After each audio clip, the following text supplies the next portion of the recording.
नमस्कार दोस्तों। अभी इंडिया ने 15 तारीख को जो अग्नि 5 मिसाइल का जो टेस्ट किया था, जिसके बाद इंडिया ने कहा था कि जो ये इसकी रेंज कितनी बताई गई थी, यह 5000 किलोमीटर के टारगेट को हिट कर सकती है। और दूसरी तरफ चाइना क्लेम कर रहा था नहीं नहीं, जो इंडिया क्या है यहाँ पे झूठ बोल रहा है और ये क्या है 8000 किलोमीटर के टारगेट को हिट कर सकती है। फिर उसके बाद इंडिया ने कहा यहाँ पर जो इसके अंदर जो मटेरियल लगा तो उसके अंदर क्या वेट को थोड़ा बहुत कम करिए, 7000 किलोमीटर तक वो जा सकती है और उसके टारगेट को हिट कर सकती है। जब ये टेस्ट हुआ था 15 तारीख को, जो इंडियन जो टेस्ट पूरी तरह से सफल रहा, तो उसके अंदर बात करें तो कहीं ना कहीं जो इंडिया के जो डिफेंस न्यूज़ पर ध्यान रखने वाली जो वेबसाइट है IADN, उसने दावा किया कि जो इंडिया ने टेस्ट किया वो एक तरह से हमको लग रहा था कि ये बैलिस्टिक मिसाइल ना होकर ये क्या है, एक हाइपरसोनिक ग्लाइड व्हीकल था। क्योंकि जो उसने ट्रैवल जो किया था, जिसका पाथ था एक करो पाथ ना होकर के क्या है, एक स्ट्रेट उसने पाथ ट्रैवल किया था। तो उसके बारे में बात करेंगे आज।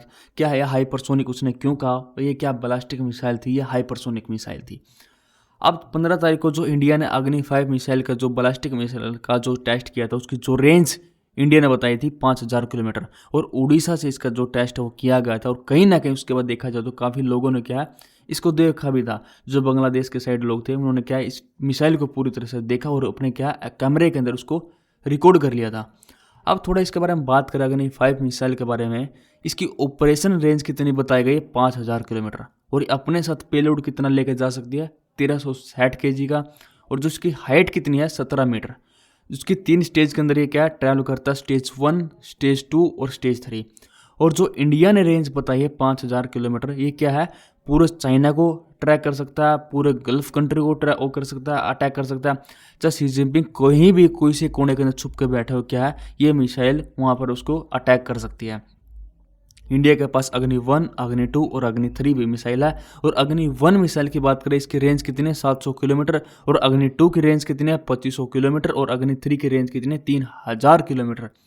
अगर इसके बारे में और कुछ बातें करें, इस मिसाइल में 3 स्टेज के रॉकेट बूस्टर है जो सॉलिड फ्यूल से उड़ते हैं यहाँ पे, स्टेज 1, स्टेज 2 और स्टेज 3। और एक सेकंड में 8.16 किलोमीटर की दूरी तय करती है। और 29,401 किलोमीटर प्रति घंटा की रफ्तार से दुश्मन पर यह हमला करने में सक्षम है। और अग्नि 5 को सड़क या अन्य किसी भी स्थान से छोड़ा जा सकता है और इससे बड़ी आसानी से देश का किसी भी कोने में तैनात किया जा सकता है। और मौसम की परिस्थिति का इस पर भी क्या कोई असर नहीं होता, जब बारिश आए या आंधी आए, चाहे कोई तूफान आए, इसके ऊपर कोई भी फर्क नहीं पड़ता। और बात करें किन किन देशों के पास इंटरकॉन्टिनेंटल बैलिस्टिक मिसाइल है, जैसे कि रूस के पास, अमेरिका के पास, चीन के पास, फ्रांस, इजराइल, ब्रिटेन, चीन और उत्तर कोरिया, इन देशों के पास है। और भारत इस ताकत से लैस होने वाला दुनिया का क्या है 9वां देश होगा। और जब इंडिया ने 15 तारीख को इसका टेस्ट किया था, तो उसके बाद चाइना कहीं ना कहीं पहले से क्लेम करता है कि इसका टारगेट कितना 8000 किलोमीटर तक वो टारगेट को हिट कर सकता है। अब इंडिया ने कहा कि ये क्या है 7000 किलोमीटर के टारगेट को हिट कर सकता है। जब इंडिया ने 15 तारीख को इसका टेस्ट किया था, तो उसके बाद जो डिफेंस न्यूज़ पर ध्यान रखने वाली जो वेबसाइट थी, इंडियन एरोस्पेस डिफेंस न्यूज़, उसने क्या कहा, एक तरह से जो इंडिया ने टेस्ट किया, जब 2018 के अंदर चाइना ने हाइपरसोनिक ग्लाइड व्हीकल का जो टेस्ट किया था, DFZ जिसका नाम था, वो एक तरह से उसके इक्वल लग रहा था। जो उनका ट्रैक था, जो उनकी स्पीड थी, एक जो उनका पाथ था, वो क्या एक सेम उस जैसा था जो कि बैलिस्टिक मिसाइल होती है। वो एक तरह से जो करो पाथ ट्रैवल करती है, बट उसका क्या करो पाथ ट्रैवल ना होकर के वो क्या उसका स्ट्रेट पाथ था। तो इसलिए उसने कहा कि ये क्या है एक हाइपरसोनिक ग्लाइड व्हीकल है। अब इसके बारे में थोड़ा और जानकारी बात करें हाइपरसोनिक मिसाइल के बारे में या बैलिस्टिक मिसाइल के बारे में। देखो इनके अंदर डिफरेंस क्या होता है। सपोज करो ये आपने यहाँ से लॉन्च किया और ये है आपका टारगेट। अगर आप इस रॉकेट को यहाँ से लॉन्च करोगे, अगर जैसे आपके पास बैलिस्टिक मिसाइल है, वो क्या कम से कम 200 या 250 किलोमीटर एक तरह से ऊपर की तरफ जाएगी, तो उसके बाद क्या है ये करोड़ पाथ ट्रैवल करके क्या इस टारगेट को हिट करेगी। इसको हम बोलते हैं बैलिस्टिक मिसाइल कि क्या ये रूट है, और ये आसानी से रेडार इसको कैप्चर कर लेती है। और दूसरी तरफ अगर मैं बात करूँ हाइपरसोनिक ग्लाइड व्हीकल की और हाइपरसोनिक क्रूज मिसाइल की, ये क्या है, अगर हाइपरसोनिक ग्लाइड व्हीकल है तो ये कम से कम क्या 100 या 150 किलोमीटर के आसपास जाए, 100 किलोमीटर के आसपास जाएगा ऊपर। फिर उसके बाद क्या है एक स्ट्रेट पाथ ट्रैवल करके अपने टारगेट को हिट करेगा। तो अगर उसके बाद हाइपरसोनिक क्रूज मिसाइल की बात करें, एक क्या है एक तरह से मैनवर्स डायरेक्शन, यह स्ट्रेट पाथ ट्रैवल करके इस टारगेट को हिट करेगा। और दोनों ही हाइपरसोनिक ग्लाइड व्हीकल और हाइपरसोनिक क्रूज मिसाइल, ये दोनों भी क्या है रेडार इनको कैप्चर वो नहीं कर पाता। और ज़्यादा बात करें हाइपरसोनिक मिसाइल काफ़ी तेज़ स्पीड और ज़मीन से काफ़ी कम ऊंचाई पर उड़ती है और इससे रडार नहीं पकड़ पाते। ये 5000 से 1200 किलोमीटर पर आवर की रफ्तार से उड़ती है और तेज स्पीड कम ऊंचाई पर क्या है इसको रडार कैप्चर नहीं कर पाता और हवा में क्या रास्ता या बदलने में सक्षम है।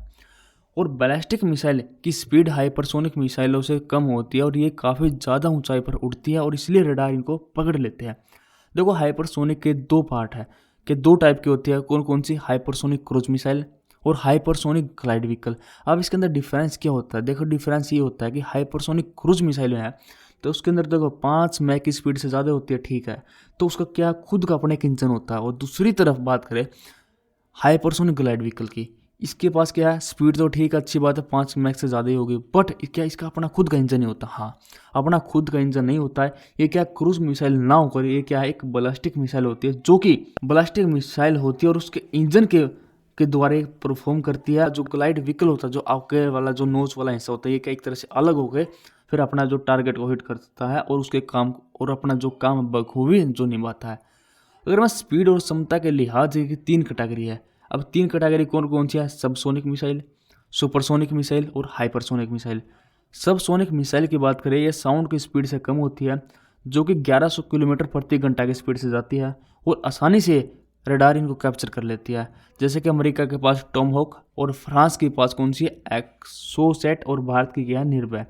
अगर सुपरसोनिक मिसाइल की बात करें, इसके अंदर कौन आता है, ब्रह्मोस मिसाइल, जो हमने रूस के साथ मिलकर बनाई है और साउंड की स्पीड से 2 से 3 गुना ज़्यादा इसकी स्पीड होती है, करीब 2 से 3 हज़ार किलोमीटर प्रति घंटा के से ये चलती है।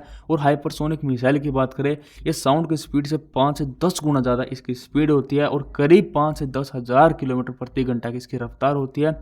इसके अंदर कौन कौन सी मिसाइल है, ये रूस की मिसाइल है, रूस की किंजल और अवनगार्ड और 3M22। जो रशिया यूक्रेन का युद्ध हो रहा है, इसके अंदर भी रशिया ने क्या है, यूक्रेन के अंदर किंजल हाइपरसोनिक मिसाइल का इस्तेमाल कर चुका है और इसके अलावा उसके पास 2019 से ही अवनगार्ड नाम के एक हाइपरसोनिक मिसाइल भी है और इसके अलावा रूस के पास 3M22 जिरकोन नामक एंटीशिप हाइपरसोनिक क्रूज मिसाइल भी है।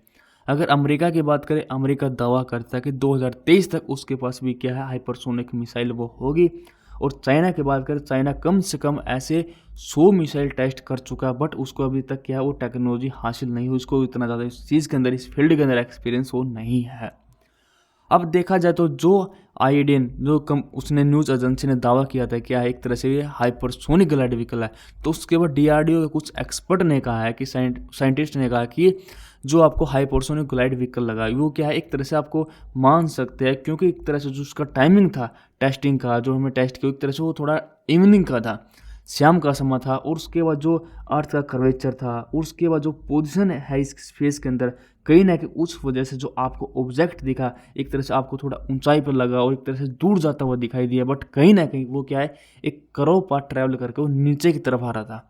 ये बात उन्होंने कही।